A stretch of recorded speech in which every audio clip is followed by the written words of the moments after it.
तो what's up buddies, peacemaker season 2 का फिनारे भी रिलीज हो चुका है। एंड फर्स्ट थिंग फर्स्ट, यहाँ पर एपिसोड में जाने से पहले इधर मैं इस एपिसोड का रिव्यू यहाँ पर ब्रीफली देना चाहूंगा। मुझे ये वाला एपिसोड ना पर्सनली थोड़ा सा अंडरवेलमिंग लगा, मगर इधर मैं ब्रीफली बताना चाहूंगा।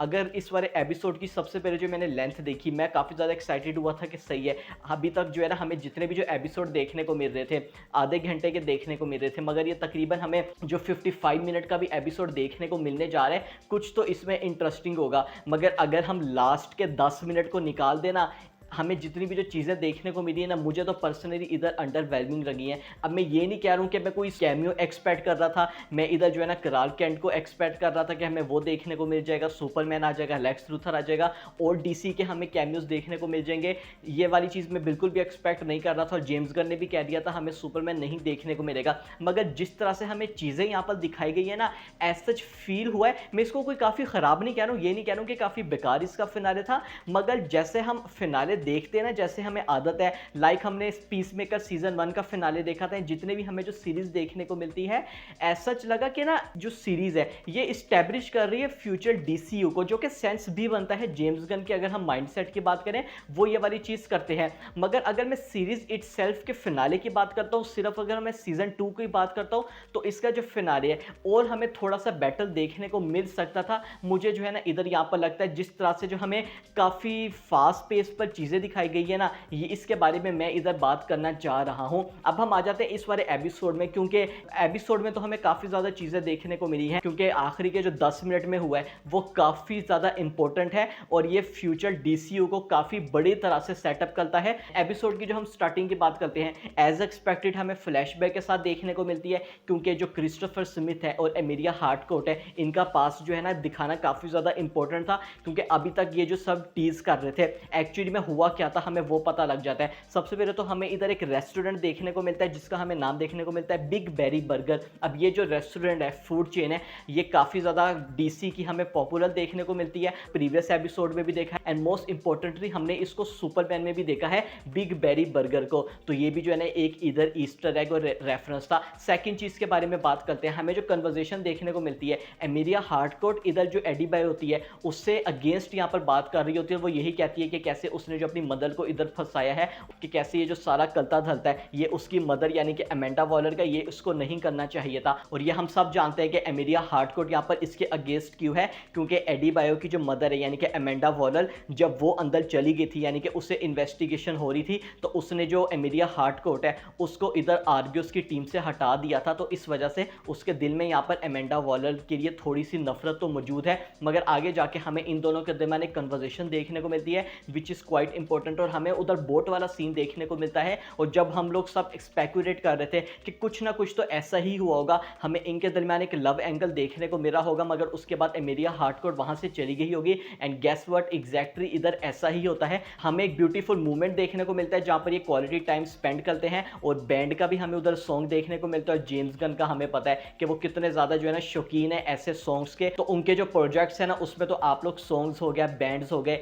इसके जो है ना आदत आप लोगों को बना लेनी चाहिए। और हमें इन दोनों के दरमियान एक किस देखने को मिलती है, और उसके फौरन बाद एमिलिया हार्टकोट वहां से वॉकआउट करके चली जाती है। And that is very very important. आप लोगों को याद होगा कि मैंने प्रीवियस इस बात का जिक्र किया था कि यस, हमें दिल में उसके लिए लव तो देखने को मिल रहा है पीस मेकर के लिए एमिलिया हार्टकोट के दिल में, मगर कहीं ना कहीं हमें जो रिक फ्रैग जूनियर वाला एंगर है ना, वो कहीं ना कहीं बीच में आ रहा है। अब ये लोग उसको इतना ज्यादा एक्सप्लोर नहीं कर रहे, मगर यस, जो ट्रू लव है वो एमिलिया हार्टकोट का आहिस्ता आहिस्ता डिवेल्प तो जरूर हो रहा है पीस मेकर के लिए। ये चीज तो हमें एपिसोड के एंड में पता लग गई थी, कि जो एपिसोड के एंड में हम देखते हैं क्रिस्टोफर स्मिथ आता है और वो फाइनली पूछता है एमिलिया हार्टकोट से कि जो बोट में हुआ था क्या जो है ना तुम ट्रूली वो मेंट करती थी, और इसके जवाब में एमिलिया हार्टकोट कहती है यस ऑफ कोर्स। तो इससे उन लोगों ने इस वाली चीज को तो काफी अच्छी तरह से इस्टेब्लिश कर लिया है। तो अब हम आ जाते हैं प्रेजेंट पे। तो प्रेजेंट पे हमें इधर क्या देखने को मिलता है, जो क्रिस्टोफर स्मिथ है वो तो इधर जेल में है, और जो एडी बायो होती है वो इधर जाती है नन अदर देन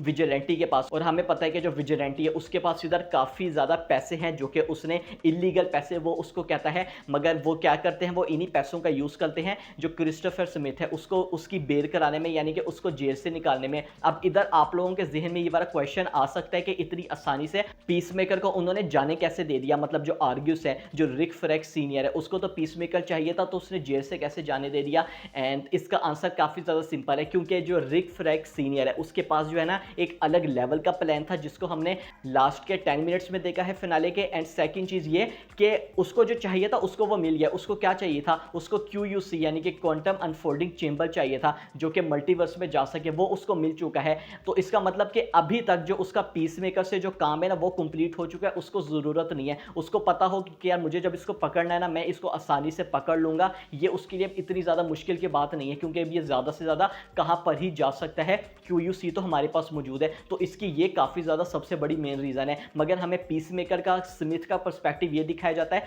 वो यहाँ से भागने यानी कि टाउन छोड़ने की कोशिश करता है, क्योंकि वो सारी चीज़ें अपने ब्लेम पे लेता है कि यार ये जो सारी चीज़ें हो रही है ना, जितना भी अभी तक हुआ है, मैंने अपने ब्रदर को मारा, अपने फादर को मारा, दूसरी यूनिवर्स में गया मैंने अपने आप को मार दिया, उसके बाद दोबारा अपने ब्रदर को मारा, मेरे फादर की भी डेथ हो गई। तो इन्हीं सारी चीज़ों का ना वो ब्लेम अपने पास से ले रहा होता है। और हमें जो कन्वर्जेशन भी दिखाई जाती है, हम फाइनली देखते हैं कि जो एमिलिया हार्डकोर्ट है, जो विजिलेंटी है, जो जॉन इकोनोमोस है, वो किसी तरह से इस तक पहुंच जाते हैं जब उसको फाइनली कह देते हैं कि यार हम तुम्हारे साथ हैं और हमें एक साथ इधर रहने की ज़रूरत है। और उसके बाद मैंने जैसा कि बताया कि हमें एमिलिया हार्डकोर्ट और क्रिस्टोफर स्मिथ की जो कन्वर्जेशन उधर बाहर देखने को मिलती है होटल की, ये भी एक काफ़ी ज़्यादा इंपॉर्टेंट होती है, जो कि पीसमेकर का जो दिल है ना उसको कंप्लीटली चेंज कर देती है। अब हम बात करते हैं इस मेन चीज़ के बारे में, हमें जो आर्ग्यूस देखने को मिल रही है, रिक फ्रैंक सीनियर, हमने इस वाली लोकेशन को ऑलरेडी देखा हुआ है, सुपरमैन मूवी में इसी लोकेशन का लेक्स लूथर ने यूज़ किया था जो मेट्रोपोलिस है इसको इधर डिस्ट्रॉय करने में। और इधर हमें कौन मेन चीज़ पता लगी कि कैसे हमें, और यहाँ पर लेक्स लूथर के जो एम्प्लॉयज़ हैं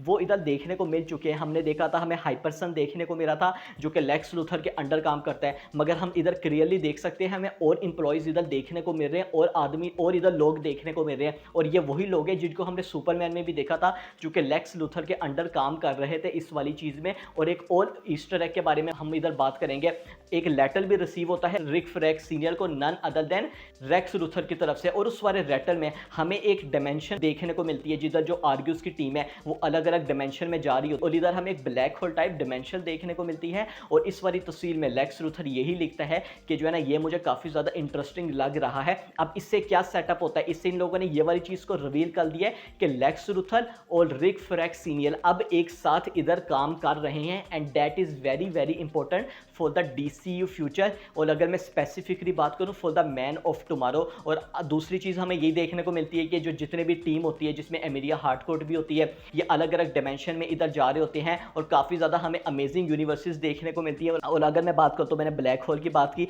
हमें इधर एक ज़ोंबीज़ की यूनिवर्स देखने को मिलती है जिधर हमें ज़ोंबीज़ दिखाए जाते हैं। एंड मार्वल सिनेमैटिक यूनिवर्स अगर आप लोगों ने देखी होगी उसमें भी हमें ज़ोंबीज़ की एक यूनिवर्स देखने को मिलती है। ज़ोंबीज़ की हमें एक अलग लिमिटेड एनिमेटेड सीरीज़ देखने को मिल चुकी है, और DC में भी बिल्कुल ऐसा केस है। अब ये डिपेंड करता है कि DC वाले भी अगर उस डायरेक्शन में जाते हैं, मगर इन्होंने स्टैब्लिश तो कर दिया कि यस ज़ोंबीज़ भी इधर एग्जिस्ट करते हैं दूसरी यूनिवर्स में, जो कि ऑफ कोर्स करेंगे भी, क्यों नहीं। मुझे एक और जो है ना यूनिवर्स काफ़ी ज़्यादा इंटरेस्टिंग लगी जो कि ऑफ कोर्स आप लोगों को भी लगेगी, जिधर हम देखते हैं कि ये लोग इधर जाते हैं और हमें उधर इम्प्स देखने को मिलते हैं, जो कि पहला डोर होता है कैंडी लैंड टाइप हमें उधर देखने को मिलता है, जहाँ पे जो है ना हमें काफ़ी ज़्यादा पहले तो ब्यूटीफुल लगते हैं, मगर वो काफ़ी ज़्यादा डेंजरस इम्प्स होते हैं और वो कैसे उधर मार भी देते हैं इनके एक बंदों को। मगर सबसे मेन चीज़ फाइनली इनको एक यूनिवर्स मिल जाती है, ये एक दरवाज़ा खोलते हैं और जो कि उनको काफ़ी ज़्यादा स्वीट लग रही होती है। अब ये एक्चुअली में क्या है, ये है सेल्वेशन, जिसको अगर मैं बोलूँ प्लैनेट सेल्वेशन। अब ये जो नाम है ना ये आप लोगों ने याद रखना है, because that is very very important. इसके बाद हमें आगे जाके स्टोरी रिवील होती है कि एक्चुअली में रिक फ्रैंक सीनियर का मतलब क्या है, वो करना क्या चाह रहा है। हमने जैसा कि सुपरमैन मूवी में देखा था, काउंसलर है उसके सामने लेक्स लूथर ने अपनी अपील रखी थी, बिल्कुल सेम एज इट इज़ यहाँ पर रिक फ्रैंक सीनियर हमें देखने को मिलता है, जिधर वो सेक्रेटरी ऑफ डिफेंस होता है। और हमें यहाँ पर वही एक्टर देखने को मिले जो हमें सुपरमैन में भी देखने को मिले थे, सेक्रेटरी ऑफ डिफेंस का जिन्होंने कैरेक्टर प्ले किया है, और उधर लेक्स लूथर था, इधर रिक फ्रैक्स सीनियर था, जो कि ये कह रहा होता है कि हमारा मेन मिशन ये है कि जितने भी जो मेटा ह्यूमंस हैं उनको प्लेनेट सेल्वेशन के अंदर फेंकना और इनको खत्म कर देना, क्योंकि बैरर हो गई, जितने भी जो प्रिजन्स हैं वो इतने ज़्यादा स्ट्रॉन्ग नहीं है जो कि उनको रख सके, जिससे ये दूसरी टाइम्स में इन लोगों ने दोबारा से बता दिया कि अभी भी डीसीयू में मेटा ह्यूमंस एग्जिस्ट कर रहे हैं जिनको इधर रखा हुआ है, और इनको हमने क्रीचर कमांडोज में भी ऑफकोर्स देखा था। मगर हमें मेन मिशन पता लग जाता है कि रिक फ्रैक्स सीनियर एक्चुअली में क्या करना चाह रहा है, वो इधर प्लेनेट सेल्वेशन को एक तरह से प्रिजन के तौर पर इस्तेमाल करना चाह रहा है, and that is very very important. अब हम चलते हैं दूसरी साइड में। दूसरी साइड में हमें क्या देखने को मिलता है, इधर हमारे सामने कैरेक्टर आ जाती है साशा बोल्डोक्स। आप लोगों को इस बारे कैरेक्टर का भी पता होगा, जो कि हमें एक्चुअली में एक मेटा ह्यूमन देखने को मिल रही है। अब जब उसको इस वाली चीज़ का पता लगा, वो तो काफ़ी ज़्यादा यहाँ पर उसको एक तरह से बिट्रेयर सा फील हुआ कि रिक फ्रैक्स सीनियर मेरे साथ ऐसा कैसे कर सकता है, और हमें जो इनका फेस ऑफ भी देखने को मिला था, ऑफकोर्स रिक फ्रैक्स सीनियर को पता था कि ये जो है ना ये वाली चीज़ एक्सपेक्ट करेगी, क्योंकि मेटा ह्यूमन तो ये भी है, कोई भरोसा तो नहीं है ना रिक फ्रैक्स सीनियर उसको यहाँ पर जो है ना अंदर फेंक दे, हमें कुछ भी डायरेक्शन देखने को इधर मिल सकती है। मगर मेन चीज़ हमें क्या देखने को मिलती है कि जो पीस मेकर के दोस्त हैं वो तो उसको किसी तरह से इंप्रेस कर देते हैं, वापस ले आते हैं, और हमें इनकी एक टीम देखने को मिलती है, और ये जो हमें इनकी एक टीम देखने को मिलती है ये इधर बनाते हैं चेकमेट। अब ये चेकमेट क्या है इसके बारे में बात करते हैं। कॉमिक्स में हमें चेकमेट नामी एक ऑर्गेनाइजेशन देखने को मिली थी, एंड कॉमिक्स में ये जो ऑर्गेनाइजेशन है यानी कि चेकमेट है, इसको यहाँ पर नन अदर देन बोल्डोक्स रन करती है, यानी कि हमें उसकी एक मेंबर देखने को मिलती है। अब ये ऑर्गेनाइजेशन क्या करती है, तो ये हमें एक स्पाई ऑर्गेनाइजेशन देखने को मिलती है जो कि अमेंडा वॉलन ने ही क्रिएट की थी, और डिफरेंट एक्टिविटीज को ये उधर टास्क देते हैं, मगर एक स्पाई ऑर्गेनाइजेशन के तौर पर ये इधर काम करती है। आप एक तरह से कह सकते हैं जैसा कि आर्ग्यूस है ना, हमें बिल्कुल एग्जैक्टली वैसी टाइप की हमें देखने को मिल रही है, तो इन लोगों ने उसको भी इस्टेब्लिश कर दिया। आने वाले डीसी में हमें चेकमेट भी जरूर देखने को मिलेगी। मगर मेन चीज के बारे में हम बात करते हैं फिनाले के बारे में। फिनाले में हम देखते हैं कि जो क्रिस्टोफर स्मिथ है उसको जो है ना इधर कैप्चर कर लिया जाता है, किडनैप कर लिया जाता है, और उसको इधर आर्ग्यूस के सामने लेके आ जाते हैं, उसी दरवाजे के सामने जो कि प्लेनेट सेल्वेशन की तरफ खुलता है। और हम क्या देखते हैं, हमें उधर ये पता लगता है कि रिक फ्रैक्स सीनियर इसको पहले पर्सन के तौर पर यानी कि टेस्ट के तौर पर प्लेनेट सेल्वेशन के अंदर फेंक रहा है। हम उसके बाद देखते हैं कि जो क्रिस्टोफर स्मिथ है उसको प्लेनेट सेल्वेशन के अंदर फेंक दिया जाता है, और दरवाजा हमें बंद होता हुआ दिखाई देता है। अब ये इसके बारे में हम लोग बात करेंगे, क्योंकि यही सबसे बड़ी और सबसे मेन इंपॉर्टेंट चीज़ है। सबसे पहले तो रिक फ्रैक्स सीनियर से मैं तो स्टार्ट करना चाहूँगा। देखें, ये वाली चीज़ के बारे में सरप्राइज नहीं होना चाहिए। हमें अभी भी पता है कि जो रिक फ्रैक्स सीनियर है उसके दिल में अभी भी यहाँ पर बहुत काफ़ी ज़्यादा नफरत है पीस मेकर के लिए, और वो उससे ये कहता भी है that it is for the Ricky यानी कि रिक फ्रैक्स जूनियर, और वो क्यों नहीं करेगा, बदला तो वो ऑफकोर्स लेना चाहेगा। तो उसने एक तरह से इधर अपना रिवेंज लिया है, उसने इसको इधर फेंक दिया है। तो ये हमें मेन चीज़ देखने को मिलती है, और हम उसके बाद एंडिंग एपिसोड में फाइनल मिनट्स में देखते हैं कि हमें उधर मोस्टर की आवाज़ें सुनने को मिलती हैं, और ये वाला एपिसोड उधर एंड हो जाता है, and that was the end for season 2। अब इधर बात करते हैं कि ये इधर सेल्वेशन है क्या, कॉमिक्स पर आ जाते हैं। तो सेल्वेशन हमें कॉमिक्स में भी बिल्कुल एग्जैक्टली ऐसे ही देखने को मिली थी। अमेंडा वॉलर और रिक फ्रैक्स दोनों ने मिलकर यही काम किया था कि जितने भी जो विलन थे ना उनको इस वाले प्लेनेट में फेंका था। इधर हमें मेटा ह्यूमंस दिखाए जा रहे, उधर हमें विलन देखने को मिल रहे। उसमें अगर मैं बात करता हूं तो हमें लेक्स लूथर देखने को मिला था, हमें उधर जोकर देखने को मिला था जिधर उन्होंने उसको प्लेनेट सेल्वेशन के अंदर फेंका था। तो मिशन इनका बिल्कुल यही था, काम इनका बिल्कुल यही था, और हमें एग्जैक्टली इधर ऐसा ही देखने को मिल रहा है। मगर प्लेनेट के बारे में आ जाता हूँ। ये जितना प्लेनेट है ना, हमें जैसा कि स्टार्टिंग में अच्छा लगा कि इन्वॉल्वमेंट अच्छा है, मगर एपिसोड की एंडिंग में हमें जो उधर आवाज़ें सुनने को मिल गई थी, हमें पता लग गया था well that is not going to happen, ये भी काफ़ी ज़्यादा डेंजरस होने जा रहा है। एंड बिल्कुल एग्जैक्टली ऐसा ही होता है। अगर मैं कॉमिक्स पर आ जाता हूँ और यहाँ से आप लोगों को समझ आ जाएगी कि ये किस डायरेक्शन में जा सकते हैं, काफ़ी ज़्यादा पॉसिबिलिटीज़ है।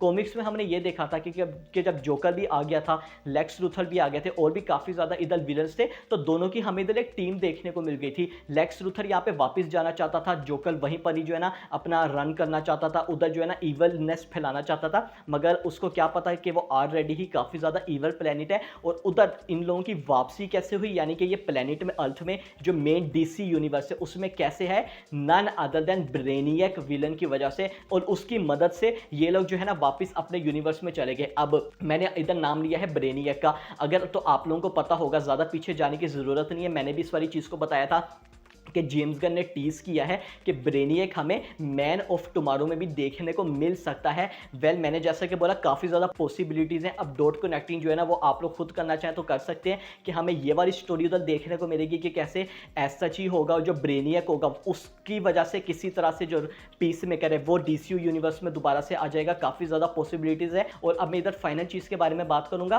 डार्क साइड का। तो आप लोगों ने नाम सुना होगा, जस्टिस लीग में भी हमें वो देखने को मिला है और इसी वाले प्लेनेट में हमें उसका सर्वेंट भी देखने को मिलता है। तो ये जो है ना मैंने यहाँ पर चीज़ें कहनी थी, जो जितनी भी यहाँ पर मैंने चीज़ें कही हैं, तो पॉसिबिलिटी तो यहाँ पर काफ़ी ज़्यादा ओपन है। और मुझे यहाँ पर क्या लगता है, मुझे ऐसा ही लगता है कि हमें इसका जो इन लोगों ने ना एक तरह से सेटअप कर दिया है, आगे जाके हमें अब यही देखने को मिलेगा कि एक एक करके इस वाले यूनिवर्स में हमें विलन्स देखने को मिलेंगे, मेटा ह्यूमंस देखने को मिलेंगे, मगर इन दी एंड हमें पता है कि इनको अपनी यूनिवर्स में आना ही है।